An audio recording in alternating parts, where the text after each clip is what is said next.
haven't figured out your life by your 30s, you're too late. But this guy left Australia at 39, moved to Malaysia, and completely started over. I wasn't running to Malaysia, but I wanted a different life. Explore, there was food, people, everyone was like smiling. I was like, this is amazing. If I had to go back to Australia. Did Roman make the best decision of his life or a massive mistake? Welcome to the channel, Roman. Thank you so much for having me, Jack.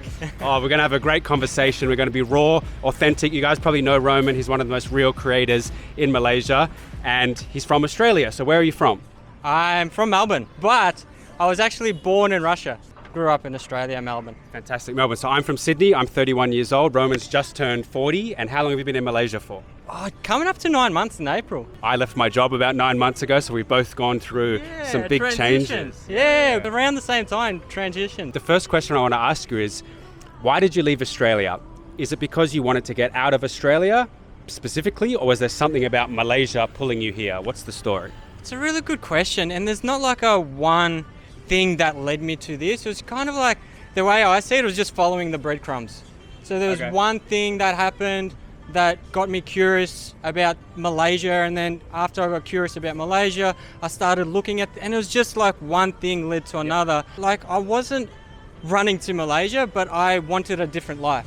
Because in Australia, I was in construction, so I didn't want to be in construction for the rest of my life. And I was always looking to do something else, but could never make it work, and I'd always end up back in construction. So this was another opportunity to start something and get out of construction. Look, I love it, because I hear so many people who complain about their situation. They know they want to change something, but they just never pull the trigger. And there's a lot of reasons why people can't pull the trigger. They've got responsibilities and stuff.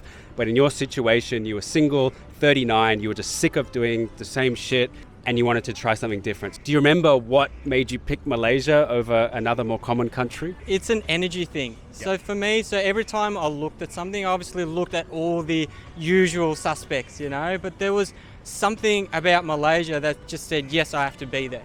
Like, it was an energy thing that I'm like, I resonate with this place. Every time I watch YouTube, there's just something about the city and the greenery that drew me here, and I'm so glad I listened to that. The most fascinating thing about what you've done is that you've put aside your excuses and you've just taken a big step, a big action towards changing things. Because I see a lot of people, they want to make a change, but they just can't, or they won't do it. So I want to know, for you, was there a particular breaking point in Australia where you're just like, I can't do this anymore?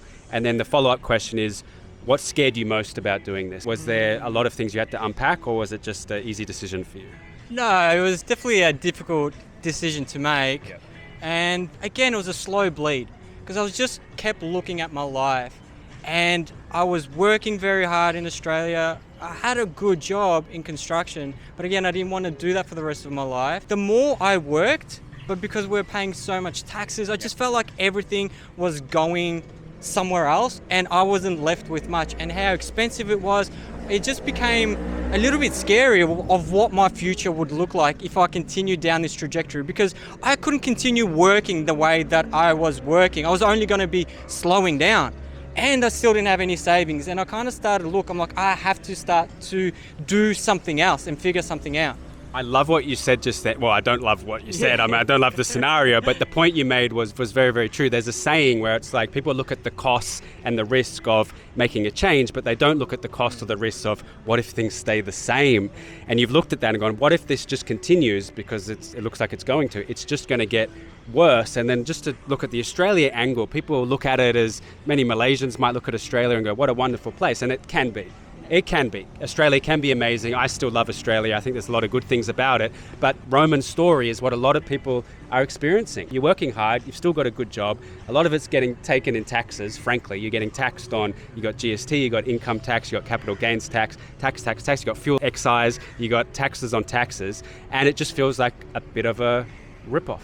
Yeah. And that's why I kind of like, what am I doing this for? Like, how much more do I have to earn? And it's not like I was living a lavish life. Correct. I was living a very basic life. I would cook at home. I haven't been on a holiday for like 6-7 years outside of Australia, let alone in Australia. That's a massive point. So if you're a family and you want to take your kids for an overseas holiday in Australia, most people can't do it now. That's going to cost you 20, 30K, right? But in Malaysia, frankly, taking your family for a holiday to a neighboring country is a lot more practical. You can get on AirAsia and be there for a few hundred ringgit. Yeah, and that's the beauty of being here, is that it gives you more opportunities to enjoy a different quality of life.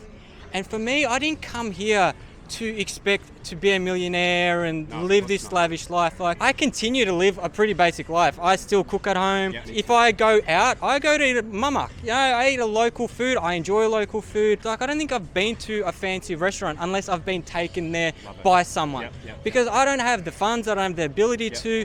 And I didn't come here for that life. I come here to slow down. I come here for the warmer weather, to be able to enjoy my life without having to.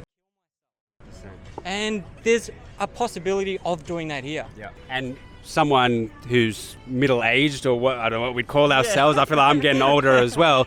In our 30s, a lot of the guys I'm speaking to talk bad about Malaysia, or they don't give it a chance because they're just looking for the party, the nightlife, that sort of stuff. But being a bit more old, a bit more mature is the word I'm looking for. That energy you get in Malaysia is really the right mix of what you want. Does that make sense? Yeah, for sure. And that was one of the reasons that, now that you mention it, was the first initial reason why I wanted to move to Malaysia, is because, like, I'm 40. Like, I've done my partying, I've done all of that. Like, I'm looking for something stable, solid, where I can create a foundation. And if I want to, I can go and explore those places and enjoy myself. But here's like a beautiful base where I can set up my life. Yeah, I just want to attack that limiting belief. Like, Thailand is a neighbor to Malaysia. It's right next door. You've been there, right? It's a quick trip, and then you've got all these other countries around. And Malaysia does have pretty good nightlife. I reckon Malaysia has great nightlife. When I talk about nightlife, we're not just talking about bars, clubs, drinking. We're talking about food, the bazaars, all the stuff that happens at night. Whereas Australia, a lot of the cities are dead after 5 or 6 o'clock, right? And that's what I love about here. It's still so alive, but in a different way. And that's what I like. Like, again, being mature, you go out and the city's buzzing at 9, 10 o'clock, where people just start here. Where in Australia, like, everything's dead. But here you go during the week, and I still don't know how Malaysians do it. Like, they go out, you know, they've got their mamarks, 1 o'clock, it's packed, and they all go to work the next day. I'm like, how yeah, like, it still blows me away. But the energy here is so alive and vibrant, but it's not through alcohol. It's through community, through food, through people just socializing and just enjoying life here. And honestly, with everything happening in Australia right now, people are looking for options overseas. So if you want help with Malaysian residency, tax structuring, or relocating properly, there's a link below to get a personalized relocation and tax blueprint from our favorite lawyer, Nigel, and the team. Just to be clear, you can get alcohol here. Yeah, you can get everything here that you can get in Australia. But I'm much more of a morning person. How do you go about fitness here, the weather, getting outside, nature? Yeah, and that's one of my favorite things about here, because I am a morning person, and it is so quiet here in the mornings, because most people go out in the afternoon, where I find mornings I get everything done. So if I go out, I'll go for a swim. Pools are usually quiet, no one's around, I'll go do my stretching, I'll get my routines in. Go out if I want, I can go have lunch, it's nice and quiet. And then in the afternoon I can relax. And then at night time I can do things, whatever I want to do. But I love that because I just want to be out. Like, look at this, it's beautiful, it's warm. Like, my energy is always so much better here because of the weather. Like, I am such a warm weather person. Same, and I'm glad you said that. I'm not trying to push an agenda here. I love the warm tropical weather. And you also made a point about going for a swim in the pool. A lot of the condos here, pretty much all the condos here, have a pool. You don't get that in Australia. So tell us about the condos, tell us about your opinion on the property here. It's obviously a lot more affordable than Australia, but not putting words in your mouth. What do you think? Yeah, it's absolutely insane. For me, it's crazy. When I first moved, I was staying in a 2-bedroom apartment, brand new building, just finished, pool, amazing building, and I was paying $1,000 a month. Fully furnished, something like that in Australia, and I was in a good location, like in Bangsar South, so it's a good location. Something like that in Australia, you're paying $2,500, $3,000 easy, and that's not even furnished.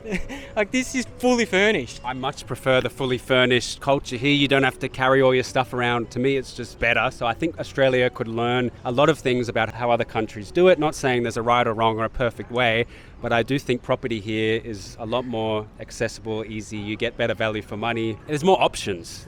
More options. For sure, I couldn't agree more. And that's what surprised me the most is like you get such good quality and much more affordable price for sure. Right. And even for short-term stays, if you're a nomad, if you're just coming here to visit, you have an abundance of options, right? You can try and stay in different areas, see what you like, see what you don't. Whereas if you're looking to visit Australia, not so easy to just hop around and try different places. It's going to cost you a bomb. Yeah, and there's so many good places around Malaysia. Like each area has its own vibe, its own energy, like where we are at TRX. Like I love coming here and it's so easy because I can just jump on a MRT and 10-15 minutes and I'm here.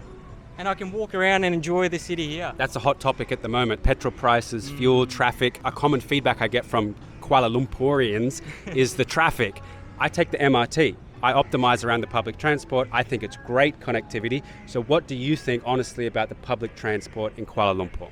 It's great, but on traffic, go into any major city. Where isn't there traffic in a major city? It's like if you're in KL, of course you're going to have traffic. It's like when I lived in Melbourne, traffic is brutal there. You're sitting same thing, 50 minutes, an hour, 2 hours in traffic. There's no difference. But at least here, like you said, with the public transport, it's amazing. Australia has terrible traffic as well. I think Brisbane actually got ranked as having worse congestion than Kuala Lumpur. And on the public transport, just to address the cost factor as well, the MRT is great. I just took it to get here. It cost me 1 ringgit 10. That's about 40 cents. Melbourne actually is pretty good. I think it's better than Sydney. But in Sydney, the train, it now costs $5.50. So that is more than, 12 times the price. So even after adjusting for wages, all these factors, it is way cheaper. Wow, yeah, and that's the beauty of it, that you can just go and enjoy and explore the city. And it is so connected. And even if something is a little bit further out, you take an MRT, LRT, and then you take a short grab ride if you need to. Yep. And you're paying like $2 for a short grab ride, which is insane. And then trying to get an Uber in Australia, the costs of that are going to add up. So talking about different areas in Malaysia, so you've mostly been based in Kuala Lumpur, as have I for most of the years that I've been here, but you've also done a lot of awesome travel to other cities in Malaysia, which is fantastic. We love watching your vlogs. So tell us a little bit about the other cities you've been to and what makes them unique, which ones you liked, maybe which ones you didn't like so much. So I've been to Melaka, Ipoh, Kuching, Penang recently I went to. I find it interesting that a lot of these smaller places have a similar vibe. You know, so they're a lot more quieter. You've got these heritage buildings, which I really love. I enjoy those places. Like Melaka is beautiful to go on a holiday, but I found it like I couldn't spend more than a weekend there. I went there for a weekend and I've kind of had it and it was nice, but I wouldn't go there soon again to go and see it. I agree with you on Malacca. I've been there quite a few times. I've done some vlogs there. Actually, that was one of the first trips when I moved here. It was the Raya holiday in 2022, and someone at work recommended I go to Malacca, so I booked there for a week. And then after a few days, I wanted to come back to KL. But interesting insights. It's definitely quieter. What did you think of Penang? Because particularly Aussies, when they come to Malaysia, a lot of them are more interested in Penang because it's an island, because it's got the beaches. Yeah. What did you think of it? Yeah, I really enjoyed it because I spent majority of my time near Batu Ferringhi. Okay. Yep. And it was awesome. Like the beaches are nice, but again, coming from Australia, it doesn't compare. It doesn't compare. It's nice beaches, but it doesn't compare to, especially me growing up around the beach. Yeah. It's a nice vibe. Again, you got the quieter vibe, more relaxed. You've got the coastal chill vibe, which is really, really nice. I liked it. So you got some flexibility. Malaysia's not just a big city. You can go to these different areas. Another one I've got to ask you about is Kuching. So we both know Nigel, our good mate lawyer Nigel. Kuching. Yeah, I enjoyed it, and especially like having someone like Nigel to show me around, show me all the good spots. And again, I love Kuching because it's a cool city. There's a lot to do there. But at the same time, I don't know, like KL for me has my heart. Yeah. As much as I love Kuching, I enjoyed it. I think the city is great. A lot of interesting things to do. You know, I went to the cultural village, which was absolutely incredible. I really, really enjoyed that. So there's a lot to do, but I feel like I would be limited in how much time I could spend there. 100%. And my opinion is a bit different because I've been here almost 4 years. So I've spent most of this time in KL. It is the hub, it's the cultural hub, it's the business hub. Everything is here. Having spent a lot of time here on this recent trip I did to Kuching, I was looking at it a little bit differently. Is this somewhere that I could live for a period? And I think I get it. I think I get why people choose to live there over a big city. Maybe once you've had the experience in the city, maybe you want to go somewhere quieter. And I think Kuching is probably my number 2 spot. So I would go Kuching rather than Penang. In saying that as well, that's a different perspective. Like to go and live there as a different way, that makes sense. Yeah. But like for me, as of right now, because I am creating content, I am socializing. For me, that's not an option. It's like it's a beautiful place to visit for a holiday, but for me, KL is where I need to be. For me, I can see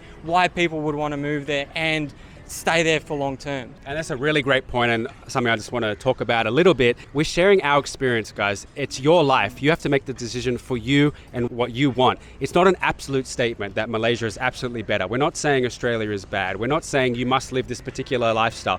Roman lives a different lifestyle to I've lived here because I was working, I was earning good money. But now I'm not working there anymore. I'm having to cut things back and live a bit different. And it's my choice. It's my choice, and you can make your choice as well. If you've got a family, we don't have a family. If we did, it'd be a bit of a different story. You got to look after kids and stuff like that. So all of this is relative, and I want to transition now to the local Malaysian culture. We're not saying that Malaysia is super cheap and easy for locals. Like every country has its own problems. This country isn't perfect. We sympathize and we get it. We really do get the local culture. And what I want to transition to, you've gone far beyond me in terms of integrating with more the Malay culture, and I absolutely love that. Good on you. Respect. Thank you, man. I really we saw your appreciate recent viral video with Baju Malay. So tell us a bit about that. How did you, like, what interests you most about the culture and like the positive aspects or any negative ones, but the truth? I don't know, for me it was just a natural thing. It just naturally happened as I created my YouTube. People started really supporting me. Then I met a local friend, Amir. He started showing me around. Then I met another. Look, my content creation, I started to assimilate. Like I was just saying yes to it. And I wasn't resisting. I was just going to these places and I was just saying yes. People just invite me, I'll just do it. And it just happens. It kind of just happens. Whereas, and we talk about this off camera, but in Australia, stuff like that just didn't really happen. It just doesn't happen like that. Yeah, it's very different. And I'm well aware of my privilege that I'm a white person living here and I have a YouTube channel. I'm very well aware, but my intention is always to make whoever I'm with have them experience just as good as they are with me. So if I get invited somewhere, I make sure they're having a good time. So I'm not there like, oh, here I am, show me around, because I know a lot of foreigners are like that. And that's something I don't like seeing within myself. And I went to Thailand and I saw a lot of that there. And that really icks me that foreigners expect this special treatment when they travel. And I hate that. I agree with you 100%. Really interesting. So you've had a lot of authentic experiences with locals, and I would say I was very similar, very, very open experience at not have these expectations, and that's been such a great way to live life. I've had so many things that I never would have had expected. It's a common thing when we make videos to say not what I expected or this surprised me. We get it. It's a little bit clickbait, but it's the truth a lot of the time. So what surprised you most about Malaysia? Because I assume you didn't have that many expectations. You didn't know how it was going to go. So what was the biggest surprise? With any culture shocks? It's hard to say. I didn't really have a culture shock, but I think the biggest thing surprised me is how much I enjoyed here and how quickly I fell in love with Malaysia. Because in Melbourne, like I lived in the suburbs, so I didn't live in a big city. I thought I'd be pretty overwhelmed, be a lot more like difficult to assimilate. I thought I'd be a little bit like, oh man, this is too intense. But it's like from day one, as soon as I arrived here, I was, oh my God, this is like the drive into the city in my Grab. I was just like, this is beautiful. I saw all the greenery, the city. I was just like, what? This is amazing. I got into my Airbnb. I just wanted to get out, explore. There was food, people, everyone was like smiling. I was like, this is amazing. And that did not change from day one. I feel the same. That was the same experience I had. I came in 2022 during the COVID lockdown. I got whisked away from the airport into quarantine, but driving past the towers on that first night and looking up, I was like, wow, this place is absolutely amazing. So fantastic you had that experience. And you also made the point that you settled in pretty quick and it was very easy. So I've used the term in previous interviews, I think one of the guests said it, that Malaysia is Southeast Asia on easy mode, because you can just arrive, people speak English, it's not that hard to figure out, and you can just settle in. So did you have that experience? And further to that is, why do you think in that case that Malaysia is underrated with Western tourists, with Aussies, Malaysia is underrated. I think it's because of that Muslim. People have this perception that it's boring, you can't enjoy yourself here, which I think is great. I hope people continue to have that perception because it keeps good people here. People that come here are like genuine, they're real, they're just not here to party. And I think that's what makes Malaysia completely different and special. Wow. Boom. Take that, haters. Yeah, no, Roman, you nailed it. You nailed it. It gets the right people here, the people that Malaysia want, and people who are looking for the wrong things. Malaysia is not the place for that. I don't know how you find Kuala Lumpur boring. There's so many things to do. I've been here for 4 years and there's heaps more I still want to do. So like guys, I just don't get it, but you do you. For sure. I definitely think Malaysia is one of the easiest places to assimilate because again, like there's cards on everything. It's easy to use money here, touch and go. Like everything is on easy mode. Like you said, everyone speaks the language. The city is beautiful, clean. Like I went to Medan. I know it's very different. I'm not comparing. I know Medan and KL are very different. But even like traveling to different places of Malaysia, I've never felt this shock of being around anywhere compared to I went to Medan. Even after living here 6 months, I went to Medan and I was shocked. It was a bit of a shock value how they lived there and the intensity of the energy. And it's like I said, it's not even how it looks, it's just the energy there is so much more intense. That's the only way I can describe it. I agree with you 100%, and there's so many conveniences here that I've just gotten used to that surprises me even when I go back to Australia. Like Shopee and buying stuff online is just super easy and cheap, grab delivery. I'm just so used to these conveniences that I wouldn't use in Australia. I mean, I wouldn't be buying off eBay, it's going to cost $10 in shipping. I just wouldn't do it, or I wouldn't be ordering Uber Eats all the time, paying with the e-wallets like touch and go, so easy. And that was a shock for me. I've done a few trips recently, the Philippines and Vietnam. I loved both of them, but Philippines particularly a shock. You can't pay with card in a lot of these places. It was just awkward with cash. Vietnam is all cash, which again, not bad, but there's little conveniences that in Malaysia, you can pay with Apple Pay. You basically use your phone for everything. It just feels easy. Yeah, and what I really like here is a conversion rate. Like I almost just divided by 3 and I get close enough compared to going to somewhere like Thailand. You're like, it just becomes so confused. You feel like you're spending so much money and it's only like $2, but you're paying thousands, 100%. You know? And another thing in those countries, when it comes to tourists, they're more popular with tourists, but the industries there are set up a little bit to exploit the tourists. Whereas, I don't know if you agree with me, but in Malaysia, you don't see any of that. You're not going to get ripped off. You're not going to get scammed. You are treated with 100% respect. Yeah, you pay for what everyone else pays, but obviously you go to somewhere like Jalan Alor, there you pay tourist prices, but it's not they charge you more, they charge everyone the same. But if you go somewhere outside of KL City, you're paying for the same meal, which is like half the price. But it's not because they're charging you or ripping tourists off. They just charge more in the city. You're not going to go to like a local spot and they're going to charge you more at that local spot. So you've done some amazing videos, particularly the recent ones, the Ramadan bazaars. I love watching you try the different food. What's your favorite Malaysian food? And in general, what do you think of food in Malaysia? I love it. My favorite used to be nasi lemak, and then now it's nasi karabu. Why? I don't know, like it's like a party in my mouth. There's just so much, there's texture, there's crunchiness, there's spiciness, there's sweetness, and then you've got the chicken. It's just like, there's just so much going on. Oh, I love it. And why do you think Malaysian food particularly is so underrated? Because like guys, I'm telling you, right? So in Australia, we have big Asian culture, a lot of Chinese food, Japanese food, Thai food everywhere. I've never had Malaysian in Australia. I've never had Malaysian in Melbourne. Why? I don't know. I honestly don't. Like, I've never heard of nasi lemak. Like, I've spoken to my brother. He's like, yeah, I've had Malaysian, but it's not like a big thing. And I am surprised by it. I have no idea why the others just dominate so much. I don't understand either. Malaysian food is underrated. That's one of my business ideas. One day, guys, if I go back to Australia, bring Malaysian food there because it is so good and people just don't know about it. I did a video where I cooked nasi lemak with kangaroo. Check that one out. And then I went to a restaurant in Sydney Town Hall, Hojiak. It's one of the top Malaysian restaurants in Sydney. But the price of like char kway teow was like $40. Yeah, and that's the thing. Like here, you get the most delicious food because it's local. You get it for like $2, literally. Which it's local, is insane. authentic, and it's better because it's the real thing. Roman, we've talked a lot of positive stuff about Malaysia, but I want to hear the brutal truth. So I always ask my guests, what do you not like about Malaysia, or is there something you prefer in Australia to Malaysia? Tell the truth. The truth? the brutal truth, Malaysia needs more rubbish bins. Honestly, like, that's the only thing I have bad to say. And maybe that will change as I stay here. But I've been here nearly 9 months. But honestly, I know that's a bit of a tongue-in-cheek, I'm joking. But I don't have anything that bothers me here or that annoys me here that I wish was different.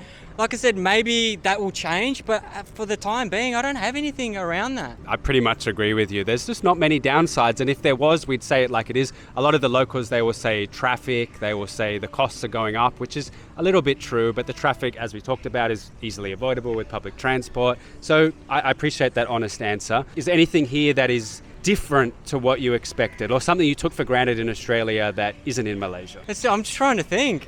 But I don't think there is. And on your point around those things that annoy me, like, of course traffic annoys me, but that annoys me anywhere. Correct. It doesn't mean it's specific to Malaysia. Really good point. And again, we're not saying Malaysia is perfect, Kuala Lumpur is perfect. It's not. Nowhere is perfect, but it's what you make it. Yeah. And I just had another thought. What do you think of safety in Malaysia? That's a big point. People think it might not be safe. What's your experience with that? I've never had any issues, and I think some local friends say I'm too relaxed. Like, I leave my bag, and I've never had issues, knock on wood, but I'd leave my bag like just on the seat, not worry about, get up, get stuff. Like, I don't worry about someone stealing my stuff. More locals are more terrified than what I am, because I don't feel that here, like, energetically, like someone will take it. Same. Honestly, I've been here 4 years. I've just got as relaxed as you, probably more relaxed. I leave my door unlocked. But I really do feel safer here than Sydney at night. I can make that statement. I feel safer in Kuala Lumpur at any time of the day than Sydney at night. I've been assaulted once, and it happened in Strathfield by a tradie in the middle of the afternoon. It hasn't happened in KL. Yeah, and I think because here in Australia, you have such a big drinking culture. So you have a lot more people that are just nuts. You know, you have a few drinks, and where here, there's not that big drinking culture. So at night, you've got more families out in the city walking around. And of course, you've got to have your wits about you. If you go into some dark alley, you got to be smart. But that's in any bloody city. You go in any Melbourne city in a dark alley, you're going to ask for trouble. You just avoid those areas like a normal person would in any country. So I've got no more to say. You nailed it, Roman. Great. It's good to talk about all this stuff, and some people might say it's a little bit surface level, so I want to go a little bit deeper. How has Roman changed as a person since he made this shift and left Australia? So much has changed, and at the same time, nothing has changed, if that makes sense. I come here expecting a different life. I come here to be more relaxed, to live a calmer life, not to stress so much. But I found myself in a position where I am stressed at the moment because financially things haven't worked out. I'm not where I thought I would be when I was leaving Australia. And what that has taught me is just to be okay with it. Like, I've made the decision, I'm here now, just make it work. So now I'm figuring it out, and what I'm learning about myself is that I can make it work. Like, I'm resilient, I'm strong, I can work things out, and I have more potential and opportunity here to make my life work here than what I did in Australia. Absolutely love that. And on the content creation side of things, I mean, I've seen you when you started making videos from the beginning. You've grown so much, you're so much more comfortable on camera. How good is this interview? He's speaking so well. Subscribe to Roman if you haven't. He does awesome vlogs and a lot more on the ground content than what I do. So if you like these interviews, you'll love Roman's stuff. That's amazing. So it's personal development. Obviously, moving to a new country, some people think it's going to be very difficult, but it's absolutely character building. And I'm sure it's made you stronger, even more resilient. You've learned more about the world. You've become more knowledgeable. You've had all these new experiences. So no matter what happens, you talk about the financials, but putting yourself in that position forces you to grow and figure these things out and be okay with how things are. Of course, I've learned so much. Even if I had to go back to Australia now, I wouldn't be going back to the same life I was at. I would be completely different. I would be doing something different because now I see what opportunities and the potential that are here in Malaysia, and I would be doing everything I can to come back here to make my life work here. Amazing. Because for me, that's where I want to be. On the social scene, because we talked a bit about that, connecting with locals and all that, at 40 as you are now, did you find it difficult or easy to connect with people? I find I have a bigger social circle here than I did in Australia. And it's who you are. If you put yourself out there, People are so easy to meet here. I know I'm privileged, people invite me to things, but you still have to say yes, you still have to put yourself out there. And there's opportunities to meet people. That's how I met you. Like, I had to message Jack. Like, I saw Jack, I saw you, I enjoyed what you do, I sent you a message. I've sent other content creators messages and they didn't reply. You lose nothing. But the relationship that we built through this, the people I've met just because I've sent that message, but you have to put yourself out there. And a lot of it is you put an identity on yourself. So you've seen those memes or you've seen those reels where it's like, what if I just packed up all my stuff, went to a new country and where no one knew me and started again? But that's what you did. That's essentially what you did, and it worked out great. You can sort of reinvent yourself, not intentionally, but it just happens that way because you're meeting people who don't know who you are, they don't know your story, and you have a chance to start fresh. So did it feel a little bit like that? Yeah, for sure. And also, being a content creator was never for me as to create finances. It was always a way to network and to grow as a person. Because creating videos, I grow as a person. Like you said, I try to become more confident. I learned how to speak more clearly, tell better stories, socialize, meet people, and it's a networking tool. And these days, social media is everything. It's how I got to experience half of Malaysia. People invited me because they liked what I do, but I didn't expect that. I didn't come here and thought that would happen. I just did what I wanted to do, and out of that something was possible. Social media is phenomenal. I still blows my mind. I've been doing it for years, but the connections you can create, the people you can reach, it's unbelievable. And if you don't post anything, nothing will happen. So just post it, try it, send the message. 100 people might not reply, but the 101st, they'll get back to you. Boom, that could change your life, seriously. Yeah, for sure. And I think a lot of young people, because I'm sure you get a lot of young people that want to do something like this. It's not what you know, it's who you know. And that one person could lead you to a whole new possibility that you never thought was possible. But you have to be actively engaging with people. Got it. So a few juicy last questions. If you had to go back to Australia, what would annoy you the most? Having to go back to construction. I don't want to do that. Like, I feel like I'm so done. So feeling that I would have to go back to something like that would just... So it's like the anti-goal. So the motivation is to stay in Malaysia. So I got to ask you the question, what are your next plans? Do you plan to go back to Australia or do you plan to stay in Malaysia? If I had to go back to Australia, if I was forced financially, I would do everything I can to save, to do whatever I can to come back here, because I see for me, for where I am at the moment, that could change in 5 years, but where I am right now as I'm sitting here, I would do everything to come back here because I see my life here in Malaysia. Like, I would get married with a Malay girl, so if there's any Malays out there, hook us up, you know anyone, like I truly would. Like, I would get married here, set up my life, because I see a different life here that's possible for me, that's not possible back in Australia. And if you're watching this and thinking about Malaysia for yourself and your family, there's a link below to work with specialist lawyer Nigel Lowe and his team on a personalized relocation and tax blueprint for your situation. Insider access. Roman is the real deal. Did you hear that? He would get married here. Amazing. Well, I hope it happens. I hope you find someone. On the dating, how have you experienced dating in Malaysia? I've enjoyed it. Honestly, it's hard because I just don't have the time, because I'm so busy creating and sometimes just don't have the capacity to make time, and financially, because you have to invest and all that sort of stuff. There's definitely opportunities. Like, when I invest time and energy like anything, there's plenty of possibilities and I enjoy it. I've been with a few Malay women, and for me, I enjoy it because, and I think there's a misconception as well that culturally people have different beliefs in religion, just like in Christianity and Orthodox. Like, some people are really strict, others aren't, and like locals are different here. All right, the verdict, Roman. Was the move worth it, and would you recommend other Australians feeling similar to you do the same?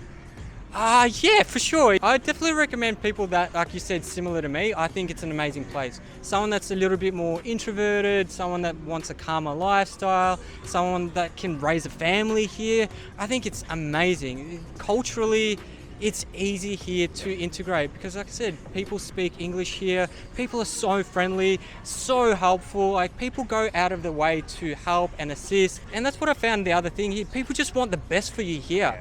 And that feels amazing. We didn't touch on that, but there's a lot less tall poppy syndrome here. People actually want you to do well, whereas now it does feel like in Australia, if you try something different or you're doing well for yourself, people will try and cut you down. Yeah, and that's what I found the most amazing thing here is how supportive people are online. People just always commenting, like if I'm going through something, the support, prayers, and like wishing me well and wanting me to do well. Like I haven't experienced that much support in anything I've done back in Australia, and this is from strangers that I've never even met, and that feels amazing. So of course I want to set up my life here when people are so loving, and I want to give that back. And that's what the other thing is here I found, is that you give like 10% and you get 1,000 back. You just smile and people wave. ROI, return on investment. It's an investment to come to Malaysia. And another thing, another limiting belief, it's a big thing to pack up, move to whole countries. You can come here, just come here for a few weeks, try it out, see if you like it, go back home. Yeah, definitely. And I think you have to experience Malaysia for yourself to feel if it's for you, because for some people it might not be. For some people it might be boring and the weather might be too hot, like whatever it is, it's for you. You have to, like, no matter what I say, you might not believe because you're like, that's not true, but you have to experience it for yourself. Go to Thailand, experience that for yourself. But if you want to make a change, if you want to do something different, you have to do something different to experience it, and then you'll get feedback on that, and then you can act on that. Absolutely agree. Any final messages? No, just go for it and do it. If you're seriously considering Malaysia and want help with relocation, residency visas, tax structures, or getting yourself the connections to set yourself up properly here, there's a link below to book a call with specialist lawyer Nigel Lowe and the team at GLP Lawyers International to set up a personalized relocation and tax blueprint tailored specifically for your situation. Subscribe for more videos from a Real Talking Aussie in Asia. I'll see you in the next one. Let's get back to Roman. Filmed a video with Nigel talking about the easiest way to move to Malaysia in 2026. So watch that video next. Thank you very much, Roman, for coming on the channel. All the best with everything. And how can people find you? Just go to Roman Travels on all the socials, YouTube, Instagram, TikTok, wherever that. He's popping off. He's got YouTube. He's got all of them. So he's posting some amazing content. He's hustling hard. Obviously, he's a great guy. So support Roman. And maybe we do an update in a year's time and see how you're going. Sounds good. Thank you so much, Jack. I really appreciate you having me on. Bye-bye.